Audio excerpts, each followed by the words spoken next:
Do you have any bad habits you'd like to change? Maybe you want to eat healthier. Maybe you want the ability to focus for hours. I'm going to teach you how to replace your bad habits so you can become the best person you can be. Shut up, Carl.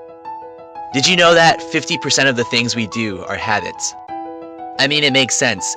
If a professional tennis player had to think about how to swing the racket, there's barely any room to think about anything else. I went to school with someone who always reads textbooks for 10 hours at a time. I used to think, how does he do it? Now I know it wasn't hard for him at all. It was just a habit. Once we make something a habit, it becomes effortless. In order to change our habits, we have to first understand how the habit loop works. There are 3 parts: the cue, the action, and the reward. The reason why so many smokers are so unsuccessful in quitting is because they just stop doing the action without understanding the rest. First of all, the cue. The cue is something that triggers the habit. For example, if you buy a donut every day, the cue is what happens before your body goes on autopilot to buying the donut. In this example, the cue might be when you leave your desk before your break. The cue is sometimes hard to find.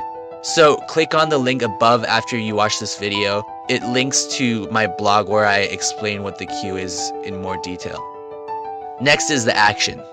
The action is the habit we want to change. So in this example, the action is buying or eating the donut. Then the reward. The reward is their answer to the question, why am I doing the action? Why am I buying the donut? It takes a bit of critical thinking sometimes, since the reward isn't usually obvious. Maybe we buy the donut because we're hungry, it's not time for lunch yet, and it's right beside the office. Maybe the donut gives us the opportunity to socialize because all of our coworkers buy a snack at the same time. Once we know our habit's reward, we have to replace the habit with another action that serves the same purpose. So if we buy a donut to satisfy our hunger, we could keep a healthy snack to eat during the break before leaving the desk. Now that you know how to replace all your bad habits with good habits, you are well on your way to creating the superhero you could be. Since the previous habit was formed a while ago, it'll take some time for the new habit to become a habit. Willpower is required in the beginning, but after a while you will catch yourself eating an apple without even knowing it. I made 2 short videos this week instead of a long one because I wanted to make you click. Just kidding. But click here for part 2, understanding your willpower limits.